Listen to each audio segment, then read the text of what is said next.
ये लेक जो देख रहे हो ना, ये है पोखरा सिटी की। और मुझे किसी ने अभी तक कलर नहीं लगाया, देखता हूँ मैं सरवाइव कर पाता हूँ क्या नहीं।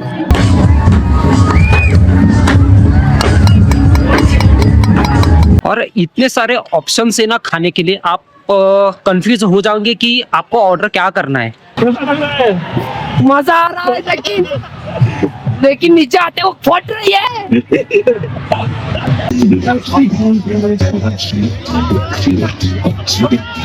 नेपाल में मैंने एक बात नोटिस की है कि यहाँ पे साफ सफाई ना टॉप लेवल की है। अभी तक जितना मैंने नेपाल देखा हुआ है, मुझे गंदगी किधर भी दिखाई नहीं दी है। और ऐसा बोला जाता है कि इसे कंट्रोल में नहीं किया गया तो फ्यूचर में ये लेक, अरे यार वीडियो कैप्चर करने जाता हूँ कोई ना कोई तो डिस्टर्ब कर ही लेता है और फिर मैं भूल जाता हूँ कि मैं क्या बोल रहा हूँ। और हिस्ट्री में नेपाल आज तक कभी भी फुली कॉलोनाइज नहीं हुआ है। यदि आप हिलेंगे तो फिर आप पानी के अंदर गिर जाओगे। पाली आ गया 200 और एंजॉय हो गया 5000 का। बढ़िया था। Oh my God. और हमें गुरुंग और मगर कम्युनिटी से जो लोग हैं ना, वो ज्यादा करके आर्मी में सर्व करते हैं। इसका कारण ये है कि इसका मतलब कि किंगडम यूनाइट हो गए थे, इंग्लैंड वाला यूनाइटेड किंगडम नहीं। 200 ले ले लेकिन जल्दी लैंड करा दे। जीपीएस में आपको पता ही है क्या कंडीशन होती है। एक्सपीरियंस लेना था, मिल गया। आज का दिन मजा आया। एक्चुअली 300-400 साल पहले नेपाल कोई एक देश था ही नहीं।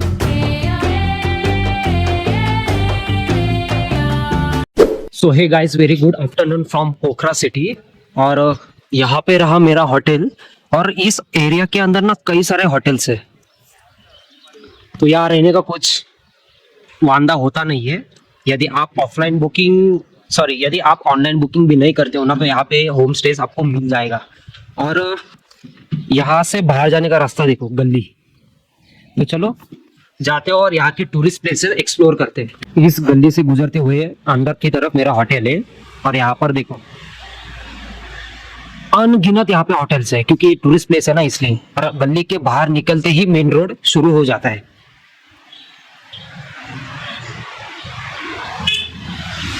ये लेक जो देख रहे हो ना, ये है पोखरा सिटी की आन बान शान द फीवा लेक।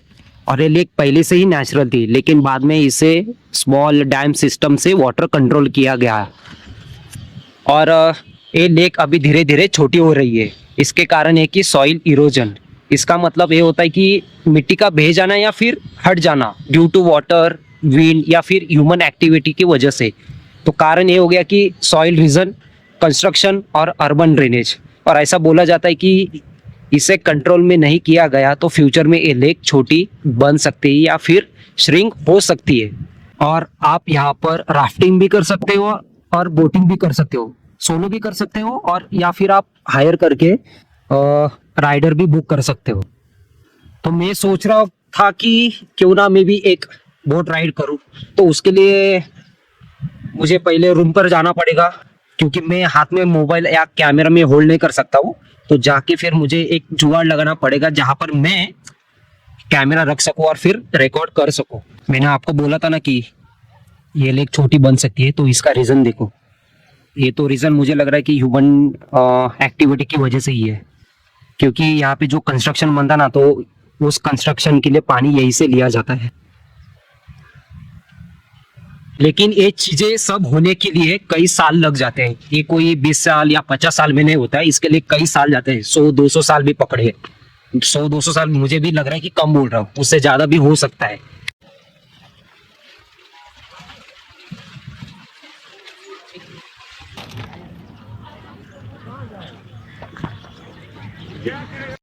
अरे यार वीडियो कैप्चर करने जाता हूँ कोई ना कोई तो डिस्टर्ब कर ही लेता है, और फिर मैं भूल जाता हूँ कि मैं क्या बोल रहा हूँ।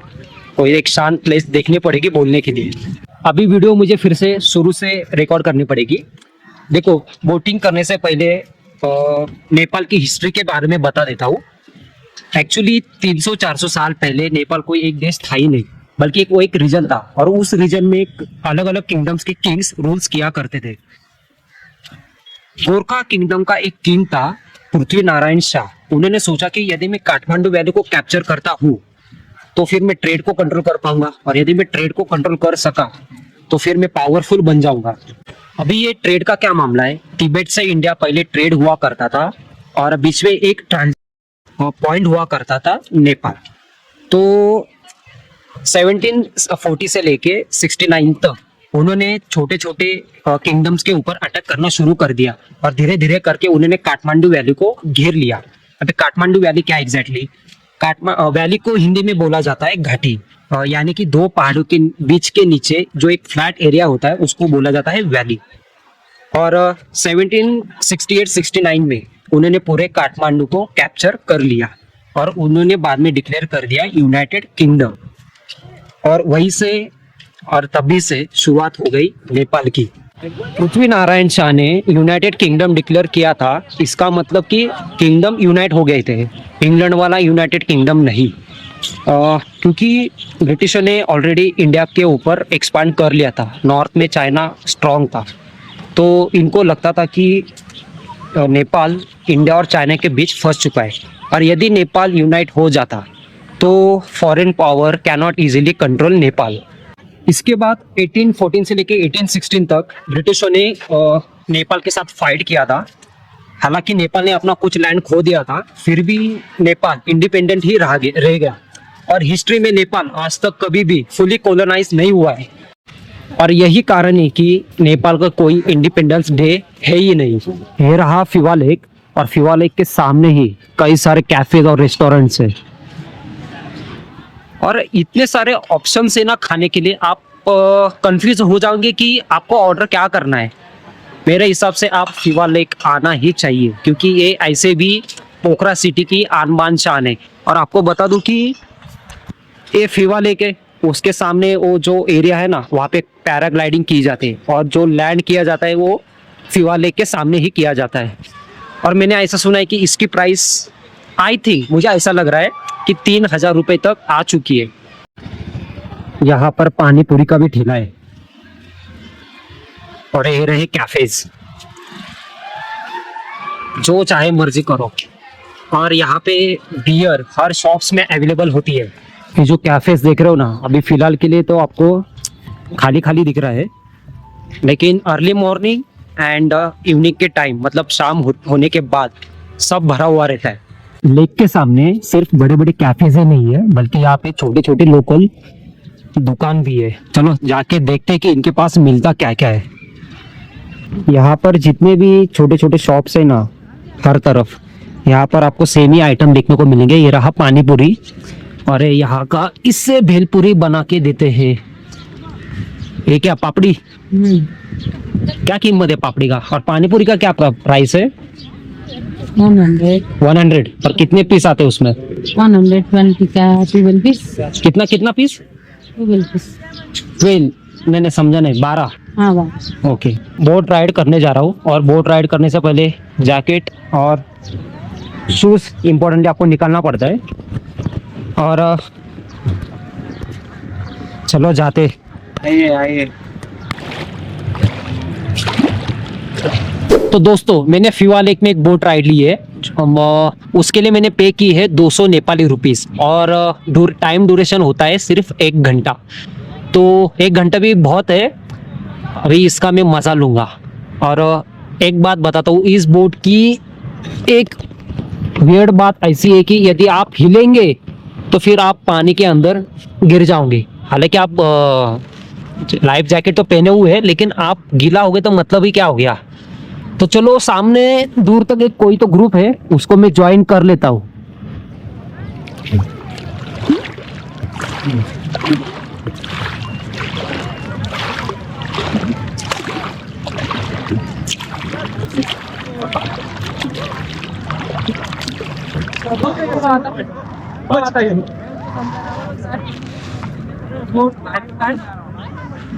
पोखरा सिटी का अभी जो वेदर है उसके चलते स्काईज क्लियर नहीं हो पा रहे हैं और उसकी वजह से माउंटेन्स नहीं दिख पा रहे हैं। नहीं तो यहाँ पे इतने खूबसूरत माउंटेन्स दिखते हैं ना फिवा लेक के यहाँ से। अभी मैं तो बोट राइड लिया हूँ, तो मैं चाहता था कि कुछ तो एक माउंटेन दिख जाए ताकि फोटोज भी अच्छा आए, लेकिन बैड लक है। आप मेरे पीछे जो एरिया देख रहे हैं ना, वहाँ पर मैं स्टे कर रहा हूँ और यहाँ पर आप देख रहे हो, वहाँ पर है एक सारंगपुर करके एक प्लेस है, वहाँ से आप पूरा पोखरा सिटी का व्यू देख सकते हैं। तो आज तो मेरा जाना पॉसिबल नहीं हो पाया, तो मैं कल अर्ली मॉर्निंग उठ के मुझे जल्दी जाना पड़ेगा, क्योंकि अर्ली मॉर्निंग पे ही वो व्यू बेस्ट दिखता है, ऐसा सुना है मैंने। अभी जाते हैं रिटर्न, अभी मुझे पैडल मारने के लिए भी कंटाला आया है। कोई पार्टनर होता तो बेटर होता, रूम पर भी मैं अकेला ही हूँ, बोर हो पा रहा हूँ मैं अभी।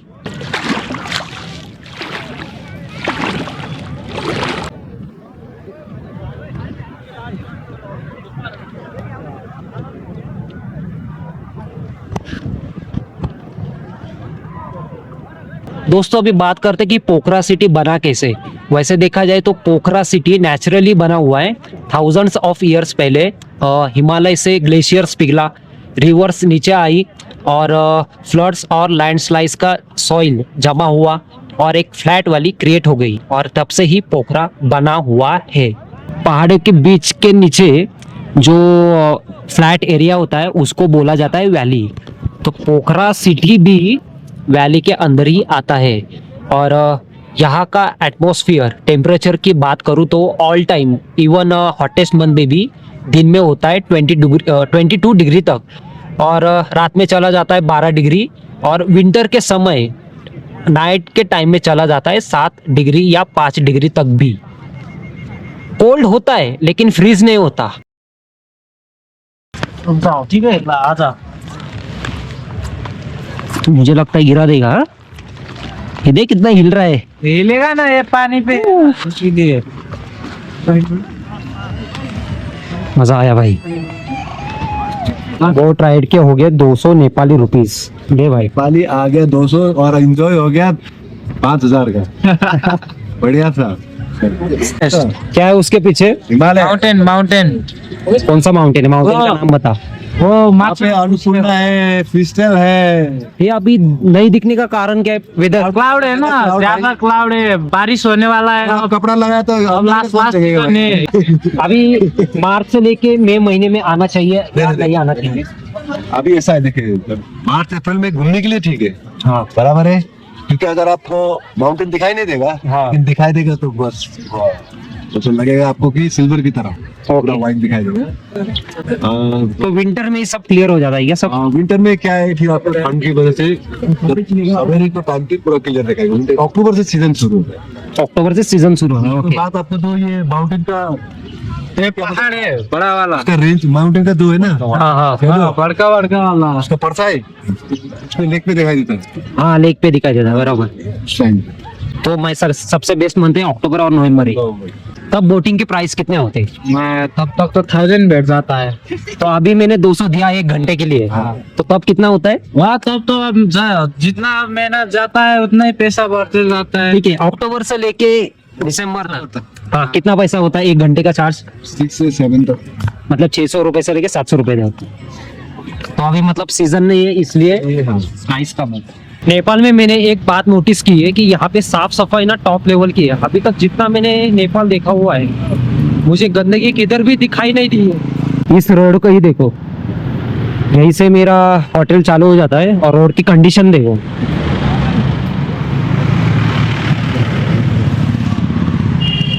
इसे बोलते हैं सिविक सेंस। लोकल शॉप आया हूँ और यहाँ की लोकल कॉफी ट्राई कर रहा हूँ, देखता हूँ कैसी टेस्ट लगती है।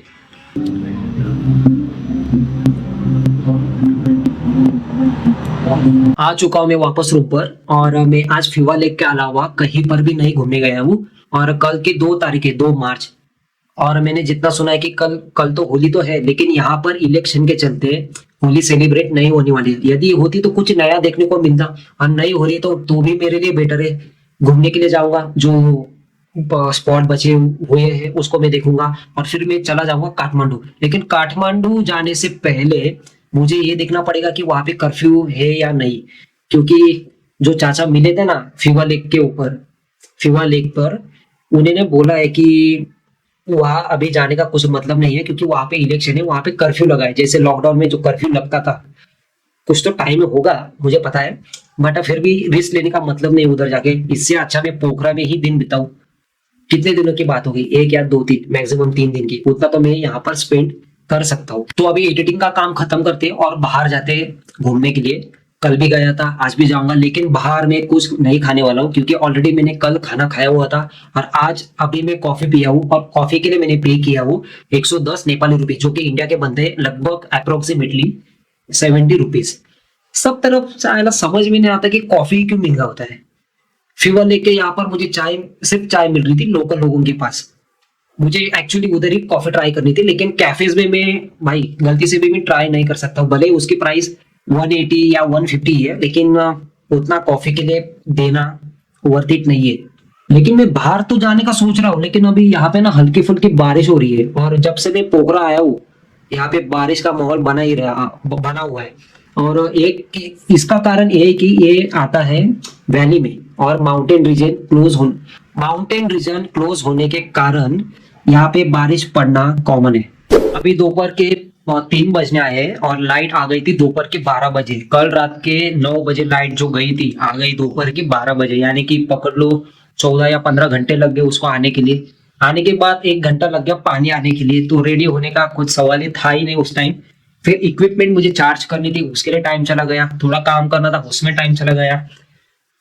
तो टाइम, लाइट के चक्कर में मेरा टाइम बहुत वेस्ट हो चुका है। और अभी मैं कर रहा हूँ चेकआउट, क्योंकि अभी मैं जा रहा हूँ सारंगकोट। नजदीक ही है, ज्यादा कुछ दूर नहीं है, आधा घंटे का रास्ता है।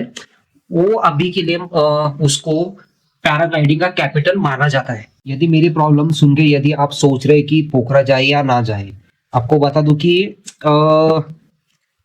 ये बहुत, क्या बोलते हैं उसको, कि कम चांसेस होते हैं कि ज्यादा देर तक लाइट चली जाए। और मैं बाय लकीली उसमें आ गया, तो जरूरी नहीं है कि लाइट ज्यादा देर तक चली जाए हर बार। जिस दिन मैं आया था ना उस दिन भी लाइट तो गई थी, लेकिन जल्दी वापस आ गई थी 10 या 15 मिनट में। तो ज्यादा सोचिए मत, आइए पोखरा मस्त है, शांत है और मजा आएगा आप लोगों को। और वहीं से हम पूरे पोखरा सिटी का व्यू देख सकते हैं। अभी सारंगकोट क्या है, वहां जाने के बाद आपको मैं सब चीजें बताऊंगा। अभी क्या है ना, मैं चेकआउट करके मैं इसलिए जा रहा हूँ क्योंकि यहाँ पे इंटरनेट का इशू आ रहा है। अपलोड स्पीड जो मुझे मिल रही है वो मिल रही है सिर्फ 1 Mbps, क्या बोल सकता हूँ। और मैं चेकआउट इसलिए भी कर रहा हूँ क्योंकि मुझे जाना है काठमांडू के लिए आज। वैसे सारंगकोट घूमने के बाद और 2 जगह बचती है। एक स्तूपा है बुद्ध का, जो कि जापानीज मेड है। ऑलरेडी मैं लुम्बिनी में गौतम बुद्ध के बर्थ प्लेस में घूम चुका हूँ, तो अभी वहां जाने का मेरा कुछ मतलब बनता भी नहीं है। और वहां से मैंने सुना है कि पूरे पोखरा सिटी का 360 डिग्री व्यूज मिलता है। पॉसिबल हुआ तो वहां पे जाऊंगा, नहीं तो फिर जब नेक्स्ट टाइम ये पोखरा आऊंगा कभी इन फ्यूचर तो तब जाऊंगा। और उसके बाद आता है एक डेविस फॉल। भी उतना तो कुछ खास नहीं देखने के लिए बचा हुआ, लेकिन है, ऐसा बोल नहीं सकता कि वो देखने मत जाना, देखने के लिए सब चीजें हैं। लेकिन क्या है ना, टाइम भी बहुत कम है क्योंकि इसके बाद मुझे जाना है काठमांडू के बाद मुझे जाना है अगली जगहों पे। उसके बाद कई सारे प्लेसेस लाइन पे लग चुके हैं, तो टाइम के चलते मुझे ये सब करना पड़ रहा है। देखते फटाफट निकलते हैं और देखते पेमेंट का सिस्टम क्या होता है, क्योंकि ऑलरेडी उन्होंने दिया है मुझे प्राइवेट रूम, जबकि मैंने पे किया था डॉर्मेटरी स्टाइल रूम।